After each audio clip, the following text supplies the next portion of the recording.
जेव्हा भांडवलदार राज्यव्यवस्था ताब्यात घेतात तेव्हा कामगारांचं शोषण सुरू होतं आणि कामगारांची शोषण प्रक्रिया ही युगानुयुग चालू आहे. आपल्या घामातनं जग निर्माण करण्याची ताकद असणारा कामगार हा या राष्ट्राचा, या देशाचा, या मुंबईचा, या महाराष्ट्राचा आधार आहे. आणि म्हणून अण्णाभाऊ म्हणाले होते की ही पृथ्वी नागाच्या फणावर नाही तर कामगारांच्या तळहातावर उभी आहे. त्याची क्रयशक्ती, त्याची निर्माण करण्याची शक्ती ह्याची तुलनाच होऊ शकत नाही. त्याच्याकडनं काम करून घ्यायचं म्हणजे किती करून घ्यायचं. डॉक्टर बाबासाहेब आंबेडकरांनी त्याला रविवारची सुट्टी दिली. डॉक्टर बाबासाहेब आंबेडकरांनी त्याचे कामाची वेळ ठरवून दिली. ह्याच्या मागे संशोधन होतं. माणूस काम करू शकतो तो किती करू शकतो, त्याला थकवा येतो तो किती येतो, याचा काही एक विचार न करता थेट त्याच्याकडनं 12-12, 13-13 तासाचा अपेक्षा करायची कामाची.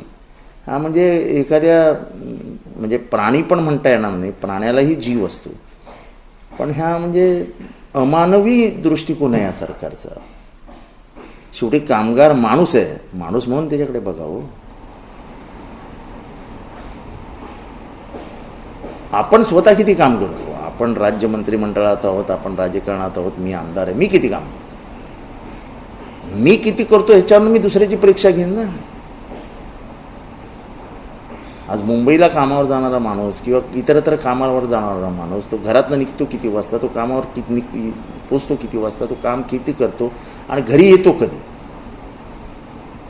ह्याच्याने तुम्ही त्या माणसांचे जीवनमान सुद्धा कमी करून टाकाल. त्याला होणारे आजार, त्याला लागणारे अनेक रोग हे याच्यातनं निर्माण होतील.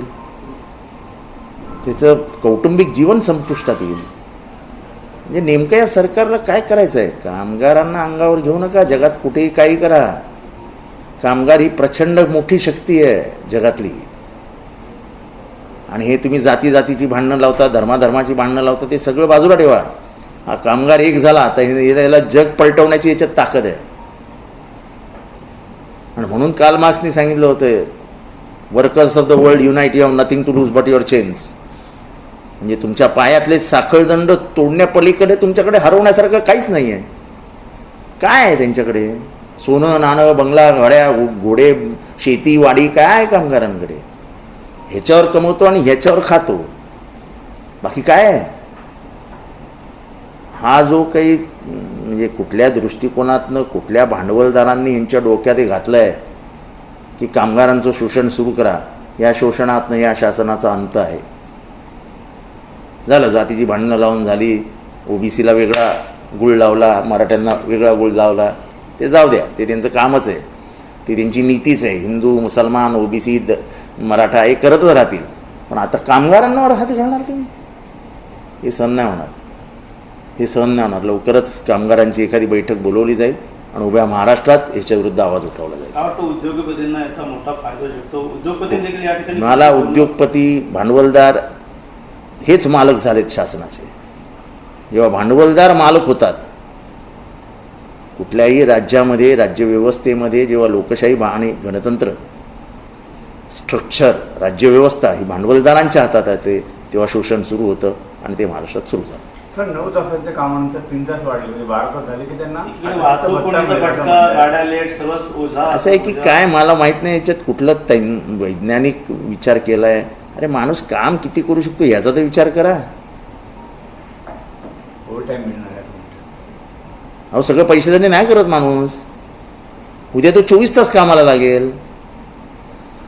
रात्रभर नोकरी करणाऱ्यांचं जीवनमान किती कमी होतं हे जरा अभ्यास करा. त्याची रिपोर्ट वाचा की रात्रीची शिफ्ट करणारी माणसांना हार्ट अटॅक किती येतात, त्यांना इतर रोग किती लागतात, त्यांचा निद्रानाशीचा त्रास कसा सुरू होतो. काहीतरी वाचावं. हा कोण कामगार मंत्री आहे मला माहीत नाही या राज्याचा, ज्यांनी कधी कामगारच बघितलेलं नाही. अहो त्याचा श्रम आहे ना, लेबर आहे तो, लेबर, श्रम. श्रमाची किंमत करू नका की तुला 20 तास काम देतो, तुला 2 लाख रुपये पगार देतो, तो मरून जाईल 2 वर्षात. मेंदूला सुद्धा आराम लागतो, तर माणसाला का नाही लागणार? विरोधकांचा, तज्ज्ञांचा, डॉक्टरांचा आता सल्ला घेणं गरजेचं होतं, मात्र कुठेही सल्ला कोणाचा काय सल्ला घेतलाय का मला माहीत नाही, कारण का हे शासन सल्ल्यावर चालतच नाही. एक चालकानं मृत्यू हम करे सो कायदा. एवढा मोठा बदल तुम्ही करता, त्याच्यामध्ये विरोधी पक्षांना विचारात घ्यायला पाहिजे, याच्यावरती चर्चा करायला पाहिजे. कामगार म्हणजे काय तुमच्या हाताखालचे वेडबिगार वाटतात की काय? तुम्हाला सालगडी आहेत की काय तुमचे? ते कामगारांनी बंड केलं तर अख्खा राज्यव्यवस्था ठप्प होऊन जाईल. ठप्प. राष्ट्रवादीची भूमिका का असणार? हे काय माझी जी भूमिका आहे तीच राष्ट्रवादीची भूमिका आहे, मान्य नाही आम्हाला. आम्ही कुठल्याही शोषणाच्या विरोधातच आहोत. आम्ही डॉक्टर बाबासाहेब आंबेडकरांना जय भीम म्हणून आपला बाप का मानतो? कारण का शोषणाविरुद्ध उभा राहिलेल्या माणसाचे आम्ही माणसं आहोत. आणि कामगार कायदे सर्वात प्रथम या भारतात आणले कोणी? डॉक्टर बाबासाहेब आंबेडकरांनी आणले.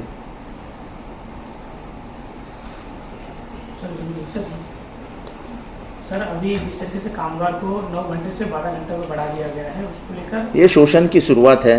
पूंजीपतियों की दलाल बनी सरकार कामगारों का श्रम जिसका लगता है उसका शोषण करना चाहती है, और ये शोषण इस राज्य को ख़त्म कर देगी.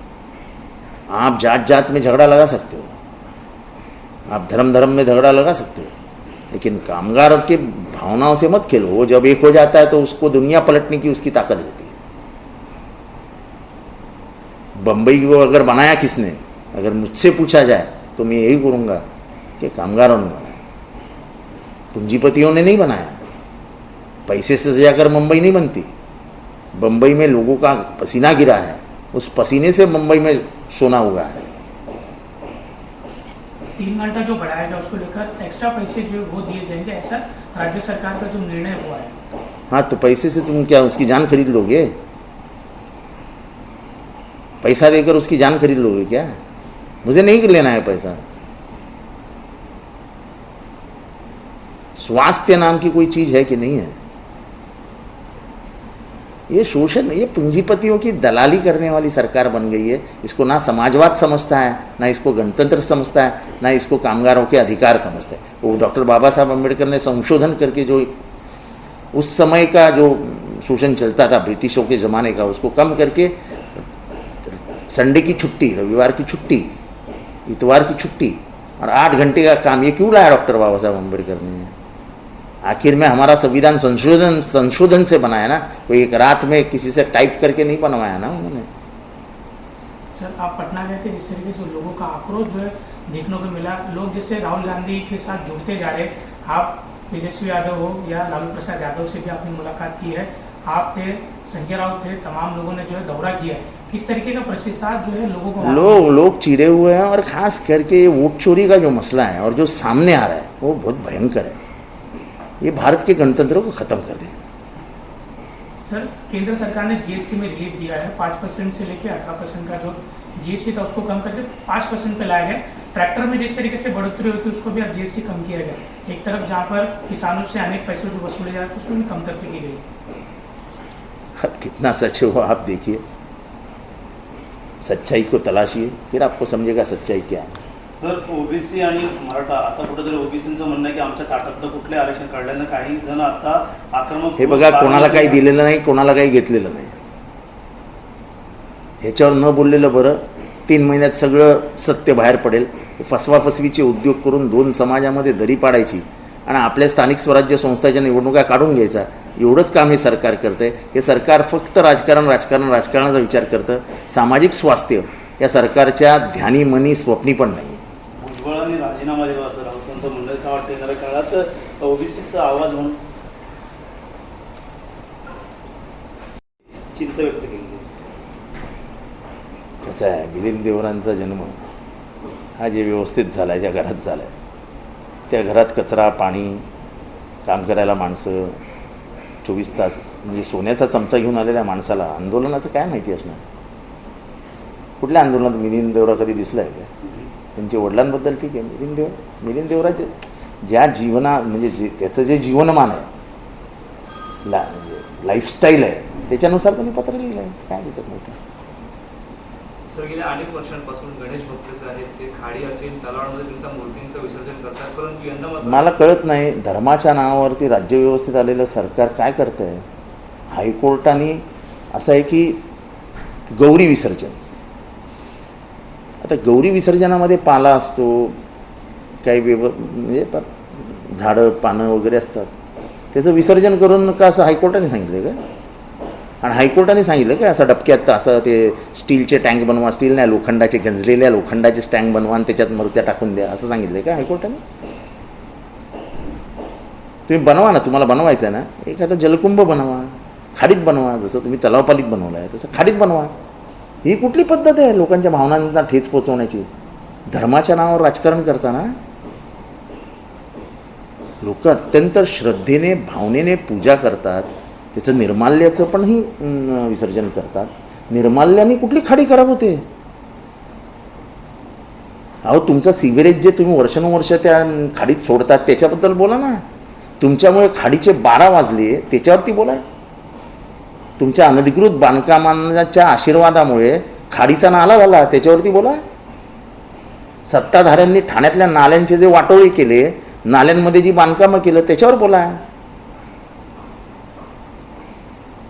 अहो ठाण्याची मोठी खाडी नाला झाली त्याला जबाबदारी सरकार, हे व्यवस्था आहे ना. 92पासून सत्तेत असलेल्या लोकांनी कधी लक्ष दिलं का? अनधिकृत बांधकामांच्या मागे आहे कोण ठाण्यामध्ये? एकदा संशोधन करा ना, कोर्टाने लावावी इन्क्वायरी. आमचं तर म्हणणं कोर्टाने इन्क्वायरी लावावी. कोण पैसे जमा करतं, कोणाकडे पैसा जातो, हे अधिकारी कोणाच्या सांगण्यावर नाही सगळं करतात. काय गणपतीवरती तुमचं हे, आणि काहीतरी हायकोर्टने सांगितलं एवढ्या 4 लोखंडी ह्याच्यात येऊन तुमच्या गणपती टाका. त्याचं राजकारण करायचं नाही म्हणून आम्ही करत नाही ना. ते एकही गणपती बुडून विसर्जित होऊ दिला नसता. काय केलं असतं पोलिसांनी? अटकच केली असती ना, फाशी तर दिली नसती. काय दरवेळेस पोलीस बोलवायचे आणि लोकांना घाबरवायचं. एक दिवस आज तुम्हाला हे सगळं बरं वाटतं, एक दिवस या सगळ्या विरुद्ध ह्याच ठाण्यामध्ये बंड झालेलं असेल. सर ज्या प्रकारे धर्माच्या नावावर निवडून येता आम्ही हिंदू आहोत, हिंदूंच्या सगळ्या सणांचे बट्ट्या बोळ करून टाकल्या. आमच्या काळात नव्हती ना बंदी डीजेवर, आमच्या काळातही कायदे होते, पण कायद्याला बगल देऊन लोकांना सण कसे साजरे करू द्यायचे ते आम्ही करू दिले ना. व्यवस्थेच्या माध्यमातून धर्म बुडीतच काढायचा आणि आपल्या मनातला जो हेतू आहे तो पुढे न्यायचा आहे, चुकीचं आहे. ह्या मूर्त्या अशा पद्धतीने बोलून तुम्ही लोकांच्या भावना दुखवल्या आहेत. त्याच्याबद्दल मला राजकारण करायचं नव्हतं, नाही तर एकही मूर्ती विसर्जित होऊ दिली नसती मी.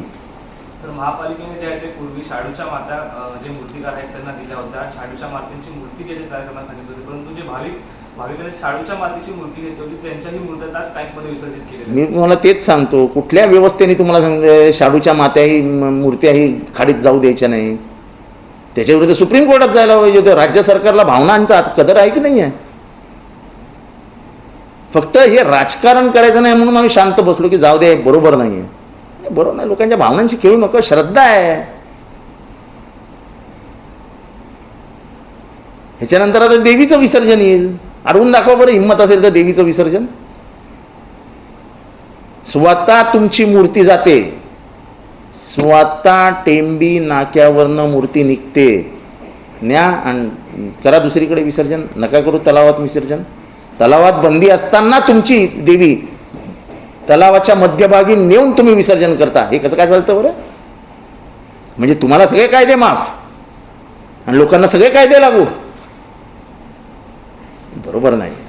सर्वसामान्य माणूस पण माणूसच, एवढं लक्षात ठेवा. पर्यावरणाचा ऱ्हास होणार नाही यासाठी असे कायदे नेमले. पर्यावरणाचा ऱ्हास होऊ नये ह्या मताचा आम्ही पण आहे, पण त्याला पर्यायी व्यवस्था आहेत ना, त्या व्यवस्थांचं अंगीकरण करा ना. त्या व्यवस्थेचं अंगीकरण न करता उगाच लोकांच्या भावनांशी खेळायचं. काहीतरी टँक बनवली आहे, त्या टँकमध्ये आणून ते गणपती टाकायचे आणि नंतर ते गणपती टाकतात कुठे? तर कचरा कुंडीत, ते डायगरला. अरे निदान शाडूच्या मूर्त्या असतील तर त्या विरघळून पाण्यातनं निघून जातील. आणि शाडू शेवटी जाऊन खाली बसतो ना खाडीच्या. अहो तर खाडीचा रंग बघा, थोडी जर लाज असेल ना, बाकी गणपती राहू द्या बाजूला, ती खाडी साफ करा. ज्या खाडीतनं एकेकाळी विटाव्याची लोक, खारीगावची लोक, दिव्याची लोक, मुंबऱ्याची लोक मच्छी खायची. आज मच्छी सोडा, कोणी जर पोहायला उडी मारली तर गुदमरून मरेल, अशी परिस्थिती आहे खाडीची.